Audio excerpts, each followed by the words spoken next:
So last time we unpacked probably one of the craziest and creepiest stories ever told on this channel. I'm talking about the legend of the BEK, the black-eyed kids, and I'll be honest, even after digging through all the different encounters and all the different theories, and trust me, there is a ton of theories, the key story is still kind of stuck with me. And I'm not talking about the polished part that I put on the podcast. I'm talking about the little things that I didn't either have time to cover. You got to remember, the podcast is between 25 and 35 minutes, and I cover the full story, the skeptical point of view, the believer's point of view, my favorite part, the fringe theories, pop culture, and then I close it out. That's all got to be done in 25 to 35 minutes. I'm talking about the little things that above and beyond that I couldn't cover, but the things that didn't really have answers at the time of the podcast. That's why I'm creating this episode, and I'm going to call it Beyond the Echoes. That's exactly what it's for. It's an opportunity for me and for you to sit kind of down away from the main show, away from the podcast that I release, and just kind of pull at some of those loose strings.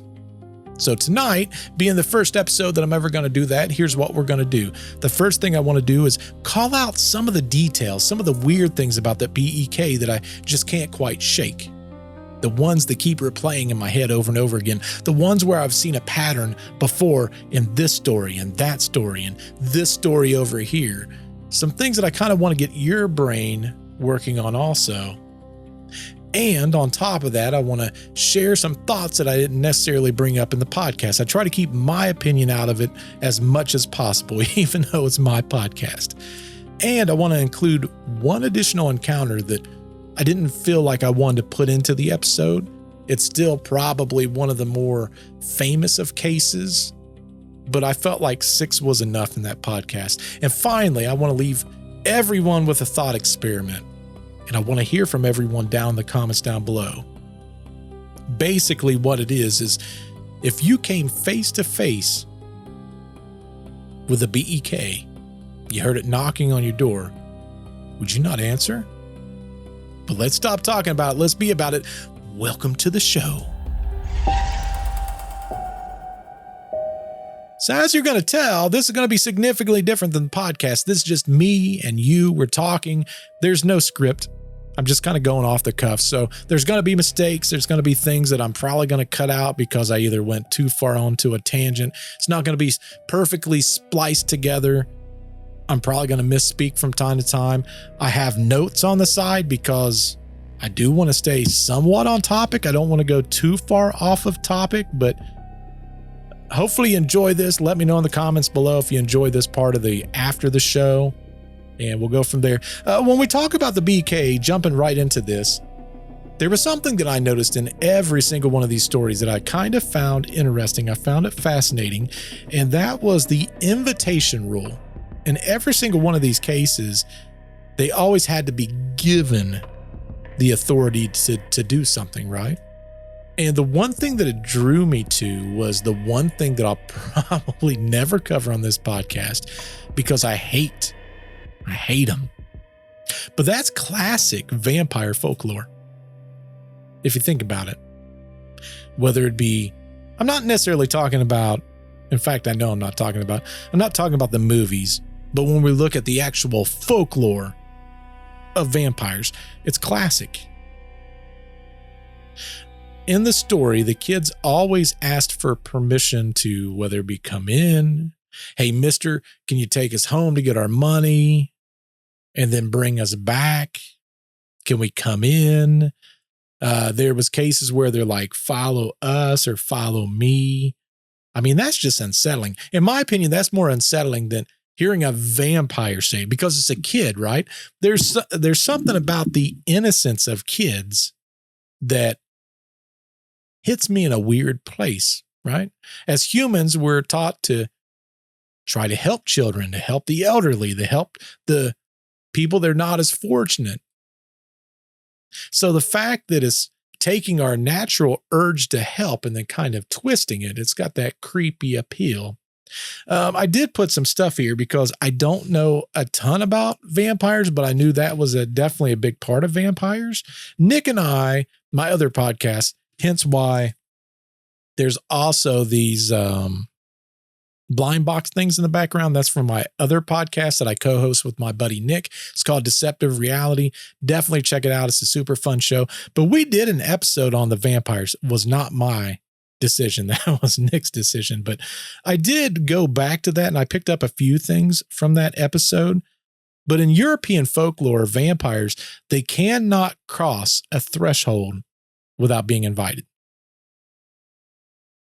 So it wasn't just a superstition. I mean, this was symbolic of what vampires truly are.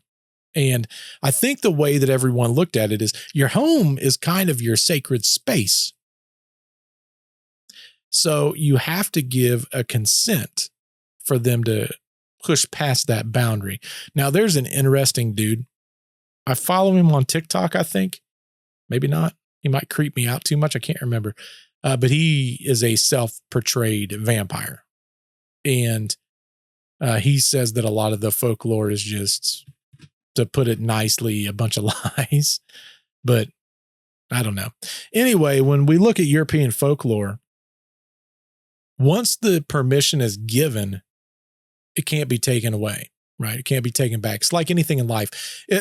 A great example is it's like our words, right? Once we say something or we put something out there, there's no take me backs. It's out there. If someone heard it, they said it. I mean, look at how many people gets cancel cultured nowadays because of something they said 20 years ago in a tweet, or it's on video or whatever it may be. The same thing is said when you allow, so in this case, when you allow a BEK or a vampire, whatever it may be, into your home, there's no take me backs. You've authorized them to come on in. And the BEKs, when you look at them, they are literally the same when it comes to the vampire segments. The only update to that is they all seem to be wearing creepy hoods and outdated clothing, and they all have monotone voices. So that's the only biggest difference. Another thing that I found interesting, I kind of vaguely went into this in the podcast, is the Changelings. And it kind of falls back to like fairy lure to a degree. Nick and I talked about this in Deceptive Reality, but the Changelings, they would basically take the shape of a child, and parents were warned to never invite strange children into their homes because once they were inside, they would drain the family of any kind of luck that they had going on, or they would, in some cases, even replace the entire child. So it's kind of creepy. And again, it kind of goes back to that BEK folklore. And another thing that I pinpointed was, and again, we kind of just covered a little bit in the podcast, but demons and spirits. So when you look at Christian folklore, it's interesting because there's this idea or concept that a demon has to basically come into your life. He can't just barge in, right? There's no story that I'm aware of where a demon just took someone over. There's always a series of things that happens. And the way it's always been explained, one of my favorite authors of all time was a gentleman by the name of Derek Prince. He's now passed, but he was a demonologist. And one of the things that he talked about is a demon always has a playbook of the things that he wants to do. So the first thing that typically there is there's a case of depression. So there's this creation of just being in a dark place. Then there's oppression. And then once there's a foothold with depression and oppression, then there is obviously possession. So the demon kind of works on you, but you basically allow them in. And in this case, it's a lot alike. In BEK stories, they're at the door, they're knocking on windows, whatever it may be, but they can't come in. They literally stand at wherever it is until someone allows them in. And in my segment, there's only one story where they were let in, and you heard what happened in that. We're not going to get into those stories. If you want to know what that is, you want to go back, I'll put a link to the video down below, but I did want to cover a few cases that I've personally covered on my podcast that kind of had this. When we talk about Roland Doe, I did an episode on that. It was the Exorcist case. I put a link to that down below also, but in the story, the real life exorcism that happened, it all happened because the boy and his aunt started messing with a Ouija board. And according to the accounts, the boy gave permission to attempt to communicate with spirits, which is basically you're inviting a entity in. You're allowing them into your threshold. And, you know, I have the argument all the time with people. They go, oh, Ouija board, it's just a game. It's just a toy. You know, Hasbro sells it or whoever it is. I believe that anything can be used for its unintended purpose, right? So just because, I mean, think about it, right? Like I could take this is a microphone. This is a shotgun microphone. It's made to record a segment. It's made so that, you know, once it's out, extended out, that it only captures sound from the front. But guess what? I could take this and I could smack you over the head with it. And now it's a weapon. That wasn't what it was intended for. But it's the same way with the Ouija board. Just because, you know, it was, I don't necessarily believe that it was created as a toy to begin with. I think that that was a cop out, but you know, I've never been a big fan of Ouija boards. I think it opens up a lot of things that we don't necessarily want to open up.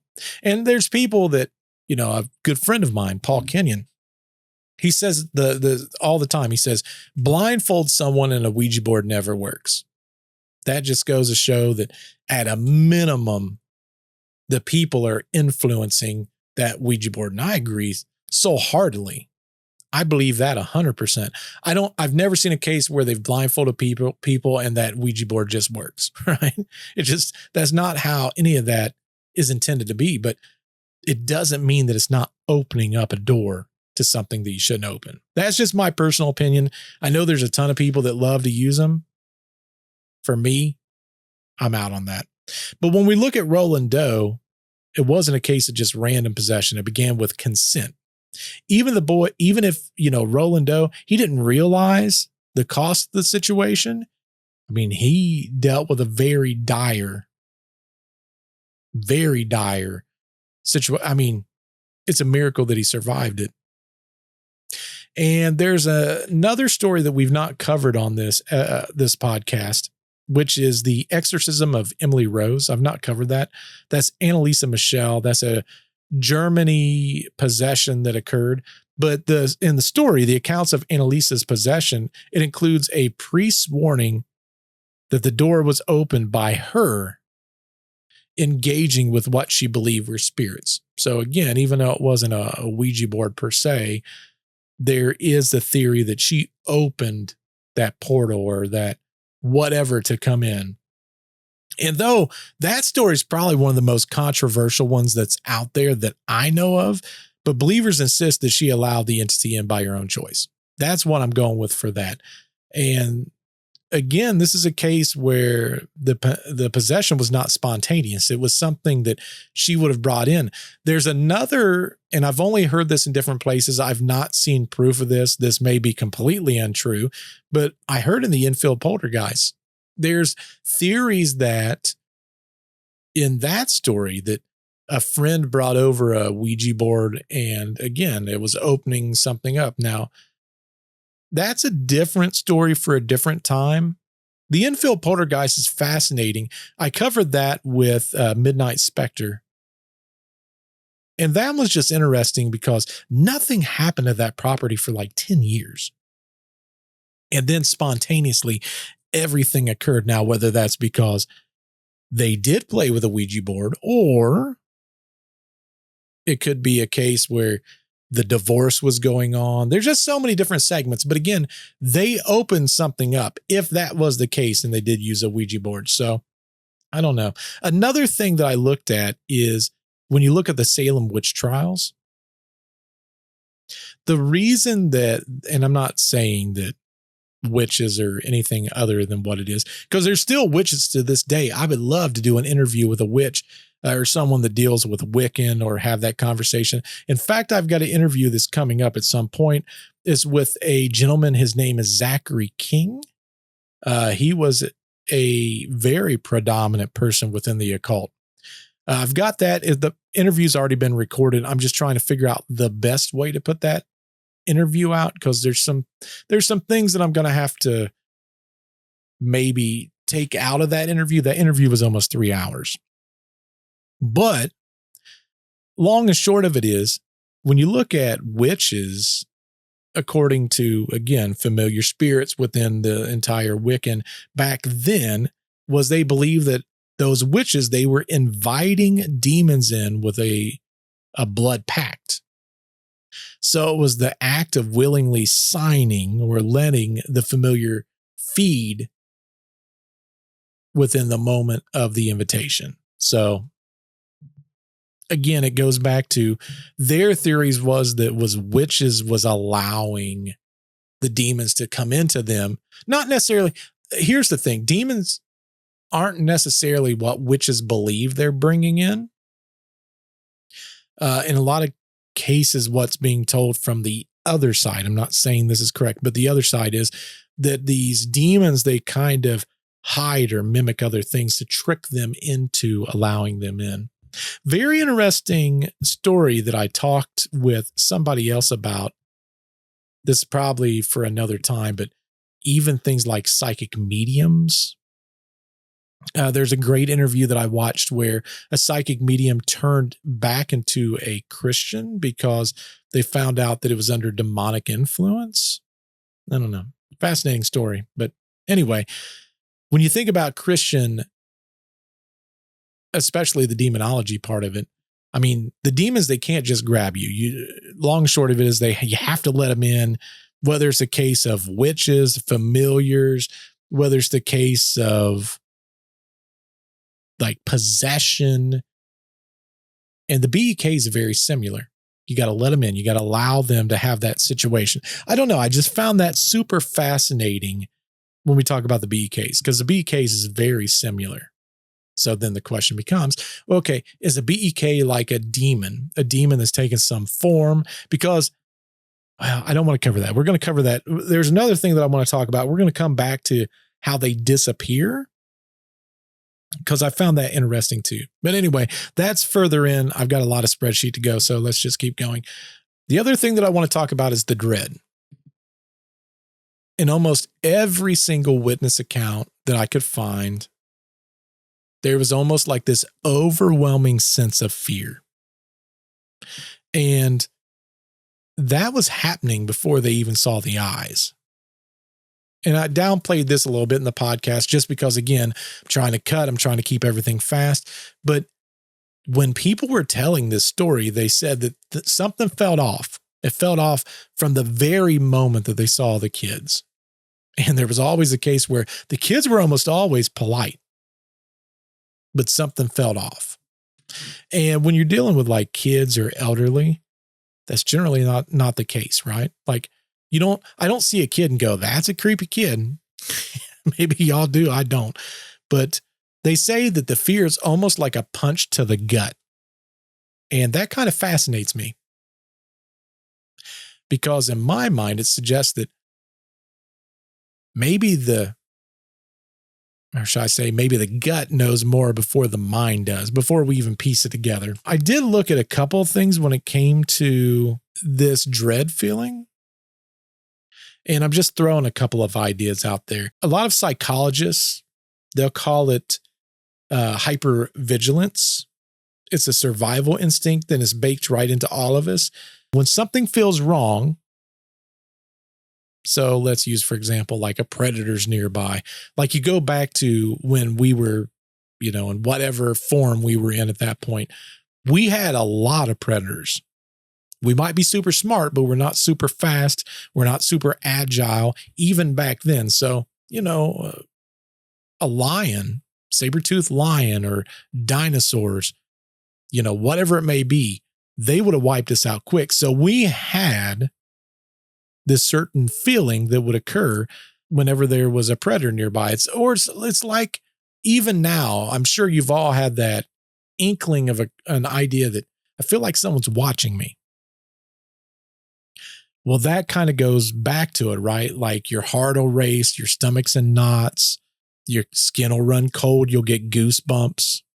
That's kind of what that is. And when you look at the BEKs, I mean, people describe the same primal alerts whenever it came to any story about them. So it's like to a degree, our body's like, hey, there's something to it. Now, for anyone that doesn't know, in that episode, I baked in something that if you had headphones in, it might have changed your perception. And I did it with this in mind. For anyone that doesn't know, there's a frequency range. It's called 19 hertz. And it's used in films all across our time spectrum, right? A great example of it would be a movie called Paranormal Activity. From the very beginning of Paranormal Activity until the very first thing that happened paranormal wise, there was a underlying sound wave. It's 19 hertz, and it starts at nothing at the beginning of the movie, and it starts working its way up. Now, here's what's fascinating. You can't hear 19 hertz, but your body will naturally respond to it. And it's basically a fear frequency. Now, I told you that I baked in something into that episode. And what I did was I put a 19 hertz wave whenever in the story the BEKs were seen. And it started very soft, just like what I was telling you with Paranormal Activity movie. So it started out at nothing. And within just 10, 15 seconds of us talking about it, it slowly and gradually started increasing until the moment that the BK was gone, and then it would gradually leave. So if you wore headphones, it may have seemed scarier than what it should have been. But that's another thing, is these BEKs coming in, are they providing this sound wave that we're not necessarily hearing? There's also a theory, for those of you that's into Bigfoot, there's also a theory that they're growling at a frequency, or not necessarily growling, but they're making a noise at a frequency that we can't hear, but it causes fear or intimidation in us. And I learned that from watching, there's a television series right now. It's called, I totally had to look it up. I couldn't remember it. It's called Expedition Bigfoot. But anyway, what they did was they brought these people into there's like a caging unit of some big cat. I can't remember what it was, whether it was a lion or whatever, but it was giving off a sound wave that was lower than 40 hertz, which is kind of where we can hear it a maximum on the low range. So it was giving off a sound that we can't necessarily hear, but our bodies will still react to. And I found that fascinating. And it makes me wonder if the same thing's not happening with the BEKs. I don't know. Just some food for thought. But here's where it gets even stranger. If it's not just nerves, you'd expect that some people would describe the fear and you would feel like others wouldn't, right? It's like, just because I'm scared of something doesn't mean that the next person will be. But in every single story, there was this overwhelming sense of dread or fear. And that's in every single one of these stories. So then I'm wondering, if it's not like a sound or a frequency, could it maybe be the children's aura that's bleeding through? Almost like a psychic assault is probably the best way that I can think to put it. Almost like they're tapping into our minds. In a couple of the stories, the people said that it felt like they were reading their minds, or like they were seeing things, like they were tapping into their soul. And I'm wondering if that's exactly what this is. If it's a case where it's something like that. And there's another thing that I've talked about before, vaguely. I have an episode up on it. I think it's audio only, so it probably wasn't super popular on my channel, but it talked about shadow people. And that has the same effect on people. Whenever you hear stories about it, the shadow people they almost cause this fear or dread that occurs when someone sees them. It's never hey, this was an amazing experience, right? It even goes back to like with shadow people, demons, even the Annabelle story, there was cases of like a sleep paralysis that was happening. Witnesses described this overwhelming sense of dread. They talked about pressure on their chest, which is why it goes back to sleep paralysis, and the feeling of being watched by whatever the dark entity was. That even happened in the Annabelle story, which when I talked to Chris McKinnell, that was like an egregore kind of thought for him. Some people see that as also like a demonic attack, but it was that same feeling. Another thing that I wanted to kind of piece in here is whenever you look at alien abduction accounts, they also describe a presence that feels like it's there. And it's almost always before the craft gets there. Probably one of the best, or should I say the best ones known, is the Betty and Barney Hill story. That happened New Hampshire of 1961. And they both reported an overwhelming sense of something watching them, right? It goes back to what we was talking about earlier. You feel like something's watching you. And they were paralyzed in fear on the highway before the UFO or the spacecraft came down. So there's always fear as a trigger. Now, in my comments, like I told you, Midnight Spectre is someone that I did a podcast with not that long ago. We covered the Enfield poltergeist. For anyone that's curious, it's Midnight Spectre 2952. He had said in his comments, in fact, I'm just going to quote it. This is what he said. So I had a buddy who actually had an encounter. He explained the fear as though feeling like there was a cold blanket wrapped around his body, making it hard for him to move with fluidity. And that's someone that I know that knew someone, right? It's almost like in all these cases of BEKs, it's someone who knew someone, even when I was doing the research. But this one means a little bit more because it's somebody that I know. I don't know. To me, the scarier part, even more scary than the black irises, the black eyes, is the dread. That would be the thing that for me it would freak me out.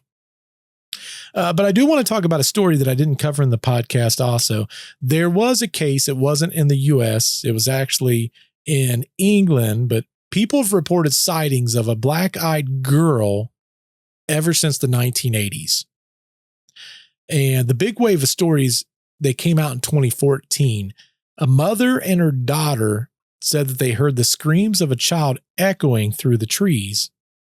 When they followed the sound, they found a young girl dressed in white, standing still with her hands covering her eyes.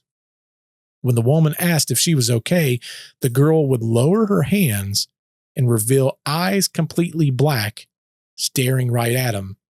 And then, just like that, boom, she vanished. Now, some people say that they believe it's a ghost. And in fact, they believe that it's tied to a tragic murder of children in the area that was happening decades before. Others say that she probably saw a BEK. Honestly, in my opinion, it's weird that the eyes were solid black. And you know, another thing we didn't really talk about, and maybe it's just in movies, but every single case of a demon, the iris of the white, or the white of the eyes outside the iris, it always turns black. And then the eyes always turn black. UFOs, when you think of aliens, the eyes, they're always black. I don't know. Is it possible that it's a coincidence? Maybe. Maybe not. Another thing that I want to talk about, and I've got some notes on this, the skeptic versus believer. And I kind of want to give you my idea too. We spent plenty of time in the last episode, and we talked about both sides of the arguments. The skeptics are basically saying that this is all urban legend. And the believers are saying, no, it's definitely not urban legend. There's something that's truly happening. But after sitting and thinking about all the different things, I always came back to a few things. From the skeptic side, they're right. There's no police reports. There's no photos. There's no hard evidence. Even the story with the guy that was inside the data center that saw the BEKs and supposedly he backed up the video and he looked and in one frame they were there and another frame they're vanished. Where's the video? I can't find the video anywhere. The other thing is they always talk about the dilated pupils, and they went back to the thought process that it could be pranksters, the black contact lenses, sleep-deprived imaginations. The skeptic in me says, yeah, they're probably right, right? All of this is completely possible that what they're saying is 100% true. But if it was just for the pranks of the legend, why does the same pattern happen decades earlier, which is some of the things that we covered in the podcast? This wasn't just something that happened recently, even though the stories kind of took off. There was other stories that paralleled all of this before, which went back to the believer side. There's consistent reporting of dread, the eyes, the uninvited rule, right? They always vanish after. They talked about animals always sensing some form of danger. I didn't really talk about this in the podcast very much, but the couple inside that home, their cats were freaked out from the moment these kids come in. And anyone can say, well, yeah, all animals are like that. An intruder comes in, they hide. Totally get it. Totally believe it. But when you look at that Vermont case, there is that parallel with the Men in Black. Believers point to the fear and the constant sense of dread. And for them, they say that's proof. It's not proof like maybe like a photo or a video or something like that, but there's something to it. There's something there. That's how they view it. And honestly, it's kind of hard to dismiss the sheer consistency of all the different reports. And there's the argument from the skeptical point of view. Well, sure, yeah, anyone can say it. We as a society, we still believe in getting a massive amount of people and seeing what everyone says and trying to find the truth somewhere in the middle. Here's where I land, whether the BEKs are ghosts, maybe they're demons. Heck, I'd even go as far as saying they might be aliens. They could be a campfire story. The BEKs, they hit on something that's completely different than any story that I've ever told on this podcast. The fear of letting the wrong, whatever you want to call it, the fear of letting something in. I was going to say something in. I think we can all agree these aren't kids, right? If they're legit, they're not kids. The fear of letting them in is almost the worst part of the entire thing. But I know there's going to be a series of people that go, okay, Bert, but are they real? I don't know. I don't know if they're real. I have no clue, no concept. But I do know this. The legend itself will outlive any proof that we would ever find on them to begin with. And that's the part that fascinates me the most. I do want to talk about the what if, because I find the what if fascinating. Forget all the witness accounts. Forget all the theories. Let's put you in the middle of this, whatever you want to call it, folklore, the story. What if it was you? Let's say it's late at night. There's snow, the little sleet's kind of tapping on the window. You hear a knock at the door. It's soft, it's steady, it's not aggressive. You glance outside and you see two kids. Neither one of them's older than, let's say, 12. They're standing on your porch. They're wearing very little clothes. Maybe they got a jacket on. They look over at the window that you're looking out and they say, "Can we come in? We just need to use the phone." Now, based on the story, every instinct that I've told you, it tells you to say no. But you got to remember, they're just kids. Then comes the dread, the weight on your chest that everyone talks about, the sense of fear. You grip the doorknob tighter without even realizing it, because in almost every single case, the gentleman in the car, I think his name was Brian, he was reaching for the doorknob. The couple, they reached for the door. They almost unexpectedly opened the door into them to allow them in without even thinking about it. But then they look up and you see the black from lid to lid. Their eyes are empty. It's almost like they're soulless. Here's the question. What do? Do you slam the door? Or does the small voice in the back of your head tell you, they're just kids. Let's help them out?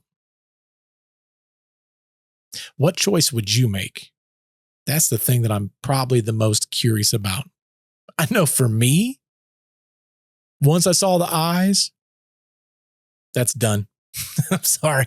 Closing the door back up, folks. You're not allowed in. Go away, little BEK. But I'm curious what you would do. So when I step back from all of this, there's still a few things that linger with me as we close this thing out, right? The BEKs, it's not a strange story about some weird kids with some creepy eyes. It's something more primal. It's something older. It's tapping into something that is maybe some would say a warning. There's the invitation rule, the dread, the vanishings that happen right after they don't get what they want. Those details, it feels, to me anyway, a lot less like random folklore and more like an echo of stories that we've been telling for centuries with vampires and changelings. Maybe that's why that story sticks. They make us question our own instincts. But much like the question I just asked, would you open the door for them or would you slam it shut? Speaking of instincts, the next story that I'm going to be telling next week, it's a wild one. We're going all the way back to 1979. It's a dark Minnesota highway, and Deputy Sheriff Val Johnson, he has an encounter that leaves his patrol car wrecked, his body injured, and every single clock around him 15 minutes delayed. It's one of the most famous UFO cases in history, and trust me, you don't want to miss that one. But thank you for hanging out with me with this Beyond the Echoes. And if you got any theories of your own about the BEKs or anything else that you want me to cover, drop them in the comments. Hit me up on the X machine. Some people call it Twitter yet. Or you could even hit us up on the Retraced Echoes website. I'll feature possibly one of the best examples that I have, kind of like I did today, in a future episode. But until then, keep your doors locked and the lights on, and always question what's really knocking. Till I see you in the next podcast, goodbye. Creepy little black eye kids.